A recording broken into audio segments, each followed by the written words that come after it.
All right, folks, super pumped today to hang out with Chris Giannos from the eHomes team, locking down LA. What's next? OC, San Diego. Chris, how are you, dude? I'm good, man. How are you? I'm excited to sit with the reigning champ and king of California real estate, number one, baby, right? Oh, yeah. For everyone that didn't hear that, I'm just kidding. Yeah, say that again, right? Yeah. Good.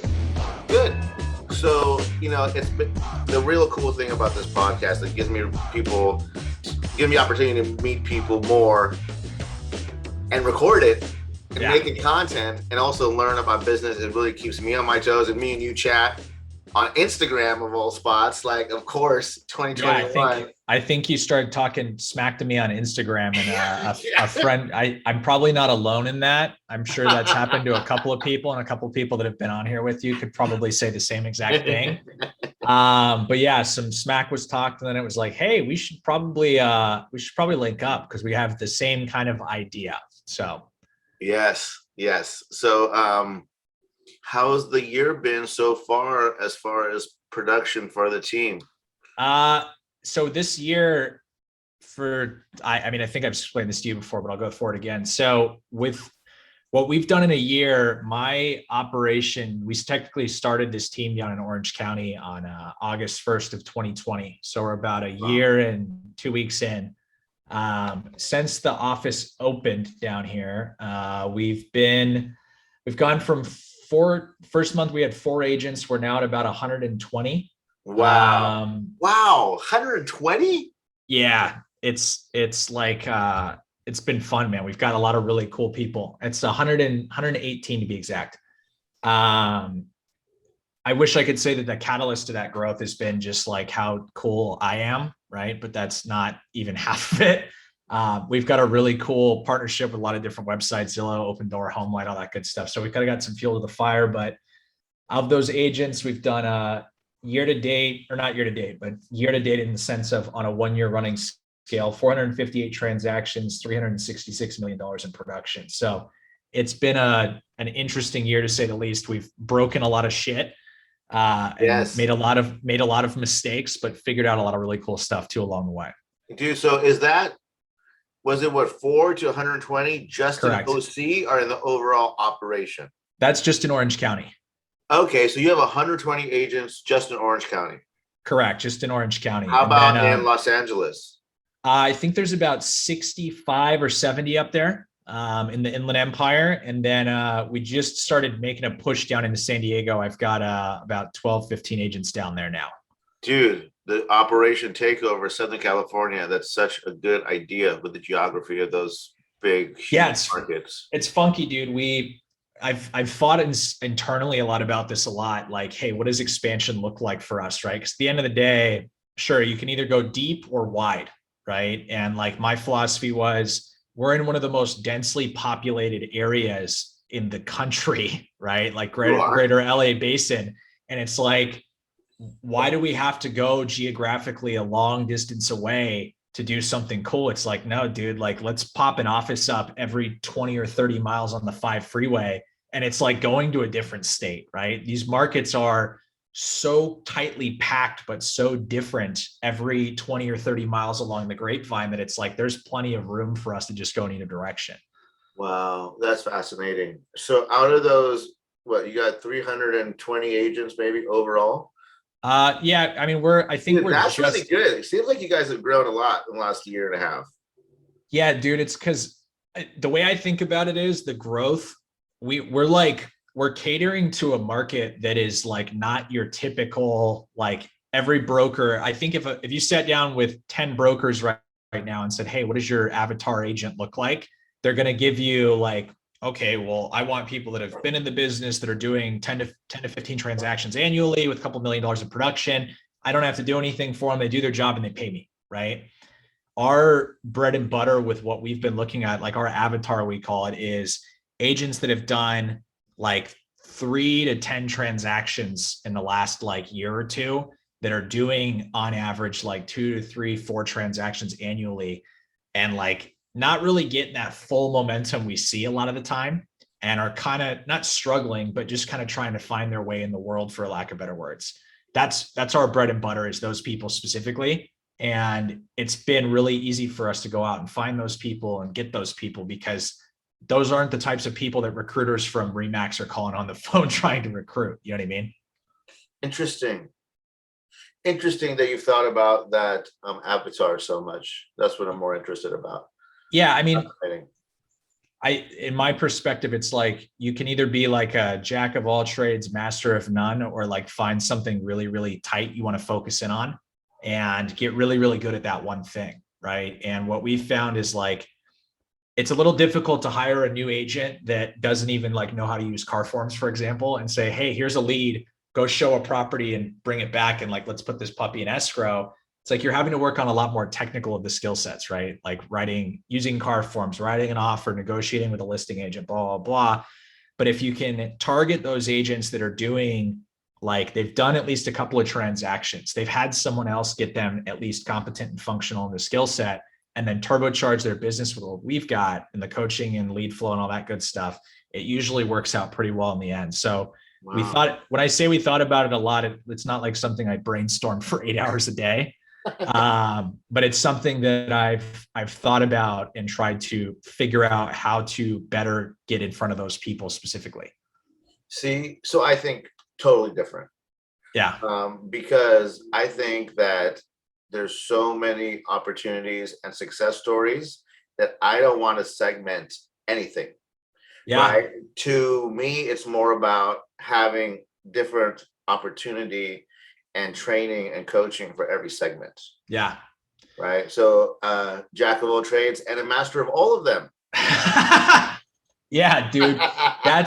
I think that'll come with a little bit more experience. I see what you're saying. And like the way I think about it is too, that would be ideal, but there's a lot of bandwidth that goes that with all these different things. There has to be somebody with bandwidth. There has to be somebody with bandwidth. You and I have talked about it before, like hey, how much time are you spending working in your business versus on your business, right? And trust me, dude, nothing makes me happier than bringing in a brand new agent who's never done a deal and giving them that coaching and that feedback and that opportunity, and seeing them blow the doors off of all the super seasoned agents. Yeah, it's incredible, dude. That makes me, that gets me going. But what I can tell you is that getting them off the ground, unless they're just a complete savage, which happens once in a while, it's it's very rare. Yeah, but it's still, even then, it takes a lot of effort and a lot of time and a lot of bandwidth. So I think as we scale, your operation is a lot more seasoned than mine is, right? You've been the king of California for a long time. So I am sending Chris a check in the mail. Come on, fuck. Good. I'm sure you've worked through. I'm sure you've worked through your processes and stuff to figure out how to give yourself that bandwidth you need. Like, I'm still sitting here some days going like, okay, cool. How do I eat lunch today? Or how do I make time to go use the restroom in between appointments? You know how you eat lunch is you put it on your schedule reoccurring. Fucking years ago, I still have 12 to 12:30, and you better believe it, I eat lunch every day. I can tell. Yes. That's funny, dude. I get it. But I see what you're saying as far as the bandwidth, and like, I want to be able to cater, and I think eventually we'll be able to cater to all different agent types. You will be able to, because here's the thing, Chris, is you're going to have to. Yeah, right? No, 100%. We're already starting to see it happen. Like when we first started our brokerage, like in Orange County specifically, and we're getting it kind of going, there wasn't like this, like, oh shit, it's like my name, Chris Giannos, didn't have the same fear enticing reaction that it has when someone says, oh yeah, dude, Sunit in Sacramento, like, oh shit, right? Whatever. Didn't have the same shit. So what I'm saying is, when we were getting going, it wasn't like someone heard eHomes and Chris Giannos and was like, oh totally. Great, I want to go work there, right? It was like, who the hell is this guy? And what is this thing? And why does he look like that, right? Versus dude, you got agents. You got more headcount than me. 120 kind of fires me fucking up, to be honest. Like, Yeah, in the beginning, we cracked this joke. This is actually really stupid, but I'm going to tell you anyways. Oh, I love stupid jokes. Trying to figure out what made we've got our expansion operation going down in San Diego now, and kind of like, hey, how do we get this thing going the same way we did Orange County? And when we started Orange County, this is really funny, and I'll tell this story in full. There was the first girl that ever like responded to an online ad I had going. Her name's Kat O'Brien, right? She's a badass. She's like 22 years old, does like 5 to 7 million a month in production, complete savage. Damn, she has a life. Oh yeah, she did the typical agent thing though, and like right when she got a couple of commission checks, she pulled up with the Louis bag and the new white Mercedes, and yes, good for her. Did the total agent thing, but good. Kat in the I still have the text message too. I shot her a text message. Hey, I got your application, interested in working with us, blah, blah, blah. Let's schedule some time to chat. Kat came by the office, and at the time I didn't have this big, awesome, sweet office in Newport. We had a shared space in Costa Mesa that was like literally like a Harry Potter closet, basically, in this WeWork location. And Kat walks up, and we had a great interview, great conversation. And then I walk her back to show her where we actually work out of. And there were 4 of us that were working at that point in time. There literally were 4 of us, myself, my cousin, and one of our guys, Hung, and this kid, Isaiah. And I'm walking her back, and I'm like, man, I hope they're really not doing something like stupid right now. I hope they're not doing something fratty. And sure enough, we walk in there, and they're like doing push-ups. Oh, perfect. Right? There's 2 of them standing up going 1, 2, 3. And my cousin's down on the ground doing push-ups. And I'm like, oh, she's not going to work here. And she didn't. She left. She went to another brokerage, and she worked for like 6 months. And then after we got some momentum going and started making some noise, then I get a text message. I think it was around like Christmas. It's like, hey, I don't know if you remember me, but I went to this brokerage that shall not be named, and they promised me the world, and I didn't get shit. Are you guys still doing something? And I was like, yes, we are. Yeah. But the point I was trying to make is, in the beginning, we didn't really have a choice as to what our avatar looked like. We kind of were just like, hey, we're a bunch of misfits, and if you want to work hard and want to get shit done and have that grit, like, come hang out with us and we'll figure it out. So it's been cool, man. We've had a good little run so far. I'm excited to see what happens next. So how many brick and mortar offices do you have? I'm curious. Personally. We have 3 brick and mortar offices. So we've got one in San Diego, one in OC. Yeah.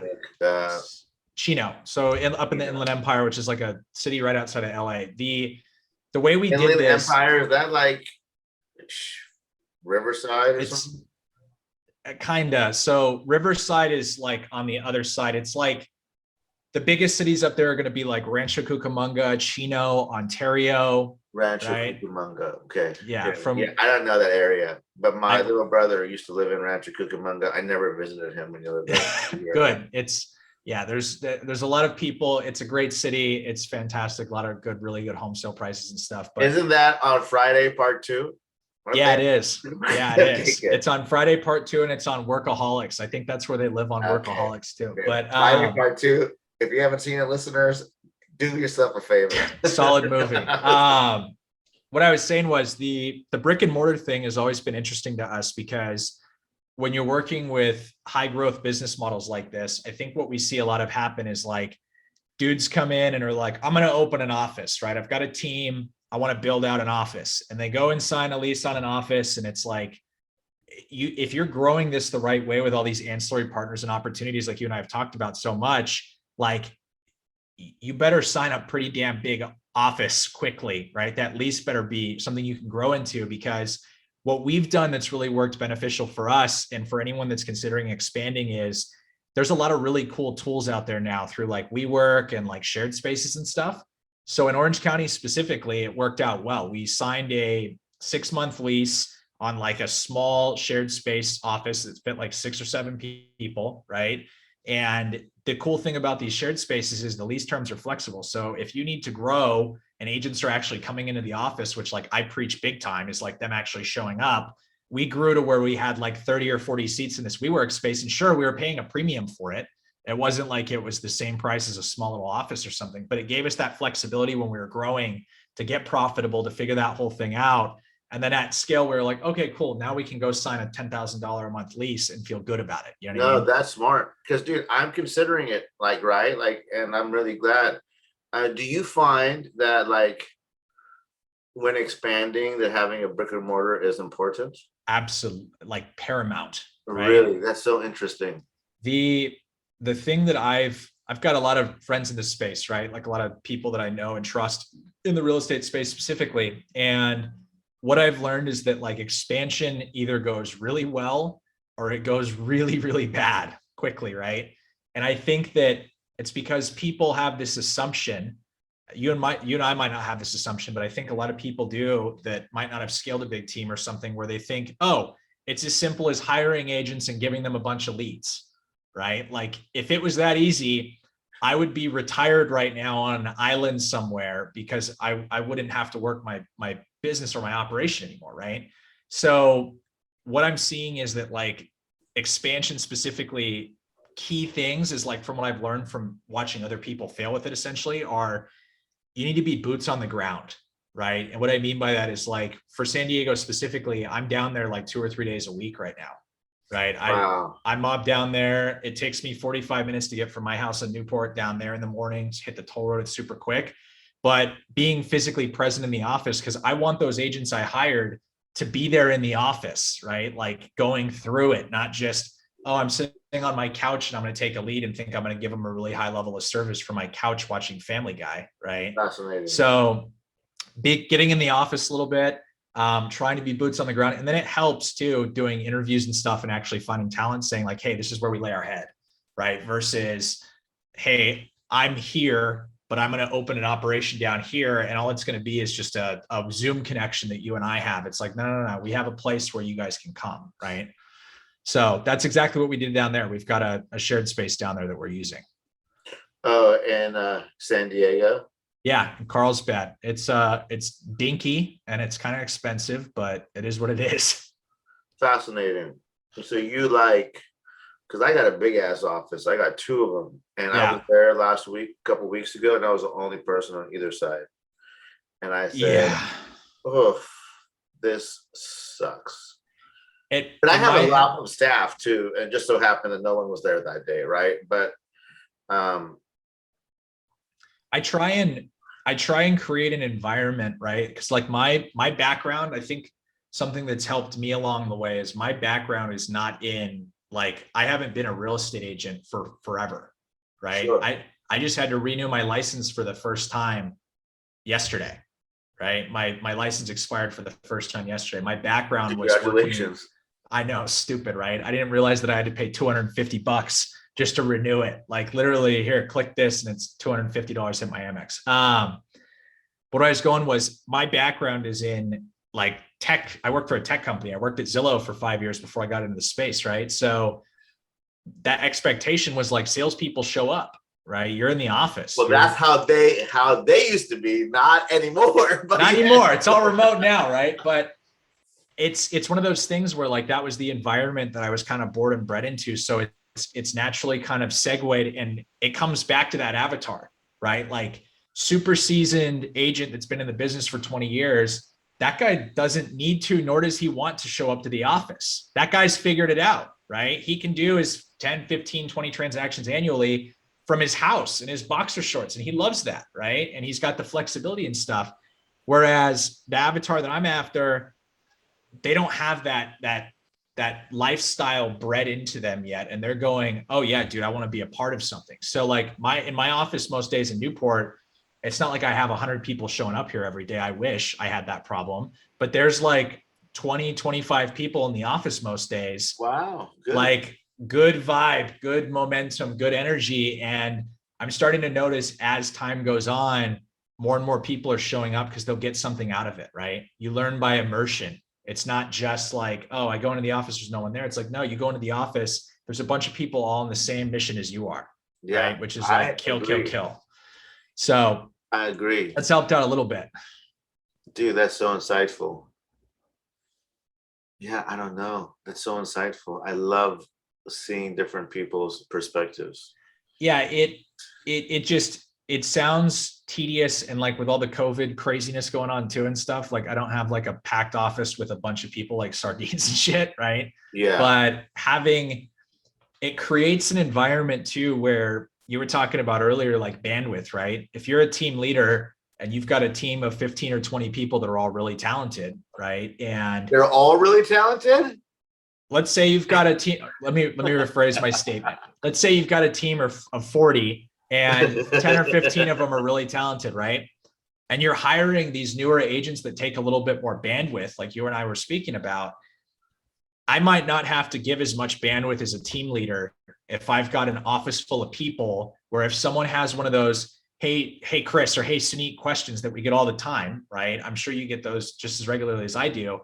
You've now got an office, an ecosystem of people that when they have that, hey, I have a question type stuff, yes. You've got someone that can jump in that you might not even be paying to jump in, right? Like this is the ecosystem of like people helping people, right? And it sounds totally idealistic and maybe a little utopic, but like it happens if you nurture it. Look at that word. You Good said word. Utopic.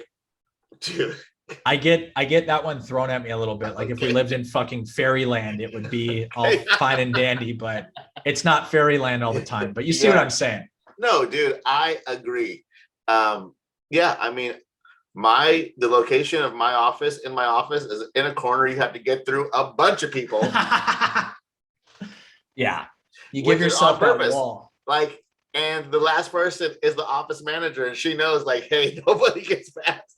Yeah. But also, like, for me, a game changer has been like, just like really clear. Like, you know, I know real estate is a really I'm not the broker. Yeah. And I don't want to be asked anything about any contract. I don't Nope. I don't know. Yeah. Right. So how have you kind of like separated that out to where you have a point person for like deal doctoring and stuff? That's something I find myself doing a lot. I say, don't ask me. I don't know. You can ask this person, this person, this person. Don't ask me. So who are those people? Like compliance, or you got like there's compliance, there is the office manager, there's the sales manager, there is our actual broker, you know, the senior agents. I say, no. Like, hey, you got a question? Good, don't ask me. That's what I say in the meetings, right? Like, you have all, like, that's the expectation. Because I want to talk about, it's getting to a point where, like, I get to do in the business what I want to do in the business. Yeah. Which is play with leads and talk to cool people all day. And like, today's been great. I filmed this. I did a webinar on lab coat agents. I had a couple recruiting meetings, had 2 huddles. You're getting to focus on the bigger needle moves. And you know what? It's funny. That's a really good segue. Like, you're focusing now more, it sounds like, on the culture and the development of like the overall health of the operation, right? I talk a lot about this. Like when I was at Zillow, Spencer Raskoff, who's someone everyone knows, right? Like dude's a badass. Yep. Spencer used to go on podcasts and say shit like, oh, my primary focus is the culture at Zillow, right? I want to make sure it's a winning culture. We've got a great thing. And I'm like, dude, they pay this guy $20 or $30 million annually to focus on the culture of the office and the operation. I'm like, that sounds easy. That sounds great, dude. Like, you do some happy hours, you like give people some post on Slack. Yeah, you post on Slack, he gives people some branded swag, some nice North Face shit, maybe a Patagonia pullover, and then like boom, $20 million. And in my head now, like looking back at that, like you're talking about, it's like, dude, it's exhausting, right? Like figuring out how to work an ecosystem that big. And like, I'm sure in the beginning, like when you were first starting out your company, your brokerage and stuff, I'm sure you were really available, right? And as you've progressed, you've started pulling yourself out of availability because it works better systematically that way. You can't be the point for everyone. It's impossible, right? And I'm starting to learn that. And as you get farther and farther away, I think it's more of like a control thing. And you and I have talked about this before. Like, I need to be okay with saying no to people. I'm a total fucking yes man.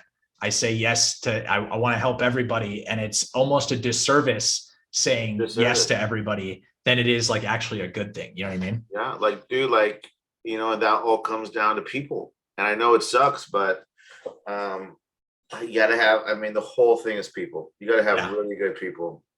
You gotta have terrific people. And I know it sucks. And I know that it's probably like, if your biggest expense is not your people, then you're fucking up in my book, right? Yeah, dude. And that's something that a lot of brokers, I think, say, right? And I can see you actually do it, right? But there's a lot of people that I hear that a lot, like the whole idea of like, oh, well, my consumer's my North Star. I hear a lot of people in our shoes say shit like that, right? And I'm thinking to myself, how can Chris and Sunit say that their consumers their North Star, right? When I haven't sold a house in like a year and a half now. You know what I mean? Oh man, you're gonna forget how to do it if you don't do it. You were just talking about that, like the listings just come out of the woodwork. I get it. I'm pretty sure I could still do it. But what I'm saying is like, I'm not directly impacting the consumer anymore, right? I'm impacting now a different way to impact the consumer. I'm impacting the agent who therefore carries it over to the consumer. So you saying like, hey, I got to give a shit and invest into my people and stuff, like that's all you and I should really be doing at that point, right? Is like pouring into the agent so that they can give that as a byproduct. It's almost like influencing the consumer by proxy, right? Yes. We pour into agent pours into consumer. The other thing is the consumer definition changes, because is the consumer the person buying the house, or is the consumer the agent working in the organization? Yeah. Right. I think it's a little bit of both. It's crazy, dude. It's crazy. I got a really good question for you that I think would be probably a good way to end this thing out. And I asked one of my buddies this. It's perfect timing. This is hilarious. So, you know, in Super Mario Brothers, when you're like Super Mario, you're running, you hit the star, right? And then you get like magic powers. Right. What was that? Yeah, it's like turbo mode, right? Yeah. So in Super Mario, that stupid song plays. It's like, right? And you can just break shit and you're like invincible, right? Oh, yeah. So that's a long time ago. It is, right? So in my head, I'm thinking like, that's the way you can compare that to like, just like a day-to-day is like, that's when you're in your flow state, right? That's when you're in your back office, your office manager's shooing people away and you're just dialed in, right? What song is playing when you hit the metaphorical star? And why? So there's probably like 2 songs. Yeah. Maybe 3 songs. It's probably David Lee Roth, Yankee Rose. Yeah. And if you haven't heard it, that song's older than you, but hopefully whoever does the editing on this one will play some Yankee Rose. Yeah. And it's definitely like Guns N' Roses Night Train. Okay. You know, and the third one I forgot, so I don't know. Yeah. But definitely one of those 2. I mean, I'm a music guy, guitar, like playing since I was 8 years old. So I've been ending. You want to hear fucking stupid, and then I'll let you go. Is like I want to hear something fucking stupid. Of course, I've been ending interviews with agents with that question as like a qualifier to see if they like pass the vibe check or not, right? So if I ask an agent that question with that type of lead up, right, and they're like, I don't know, I've never been asked that. I'm like, this person's probably not going to fit the culture that I'm looking for, right? But I've gotten some pretty good ones out of people. Like the funniest one I've got so far, and you'll know this song, is like Funk Number 49. You heard that song? James Gang. You've heard it. It's really good. Okay. I know James Gang, so yeah, I'm sure. Solid. You'll hear the riff in the beginning and you'll be like, oh, I've got this shit. Like you've probably played that riff before, but there's all sorts of good shit about it, dude. So I appreciate you making the time to chat with me, man. This has been awesome. Yes, this is good. Real quick. So my closing question is always, what advice do you have for like the viewer who's watching the show? Maybe it's a team leader, maybe it's somebody who wants to start a team, maybe it's an agent who just wants to join a team. Like, I don't know. What's your advice? I actually just gave this to someone right before you and I just jumped on. Perfect. I think that this goes for team leader, this goes for agent, this goes for like anyone in particular. I think we get too, as people, as humans, right? We get too obsessively focused on the end result, right? With whatever our end result is, that we lose track of, and I know this sounds corny, but like the journey is half the fun, right? Getting to this end result. But I think people get so obsessively focused on this kind of like destination paradox of like, hey, when I get to this point, everything's going to be great, that we forget about what things we need to do to actually get us there. So the analogy I'll use as coaching an agent here is like, I want to open escrows, I want to get shit done.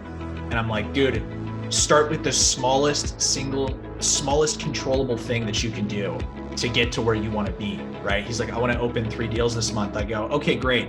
If you go out right now with that mentality, I can promise you what you're not going to do is open 3 escrows, right? It's okay to have your goal at the end, but how do we get there? What are the smallest controllable thing that you can do every day? He goes, well, I can set appointments. And I go, okay, think smaller. How do you set appointments? He goes, I can dial out on my SOI. I can call my database. I can pick up Zillow calls. I go, fantastic. Set a goal, a micro level goal every day that you know will lead to your next step up, right? What level are you converting Zillow leads at? He goes, 8%. I go, okay, great. So for every like 24 leads you get, you're going to get 1 escrow open, right? So make sure that you pick up 24 this month to like start that snowball effect, right? So my advice would be set your goal for whatever it is that you want to do and then reverse engineer it down to something that you can do every goddamn day to get there. Know your numbers. Just know like know your numbers too. That helps, I'm sure. Know your numbers. Good, dude. So how can our viewers, if they want to chat with you about how to crush it at Zillow or one of your organizations in Southern California, how do they find you, Chris? Yeah, so best way to get a hold of me is going to be, I just actually am starting to build out this little project on Instagram. It's really easy to find. The username is Crush Zillow Flex. So if you're working any type of internet leads, the cool thing is, regardless of like if you're working Zillow or Realtor.com, whatever it may be, the advice on that channel is going to be specifically catered around online lead conversion. And that's where you can find me. Everything else will be linked on there. So at Crush Zillow Flex on Instagram. Yeah. So all right. Thank you so much for coming on, and we'll see you soon. Cool, brother.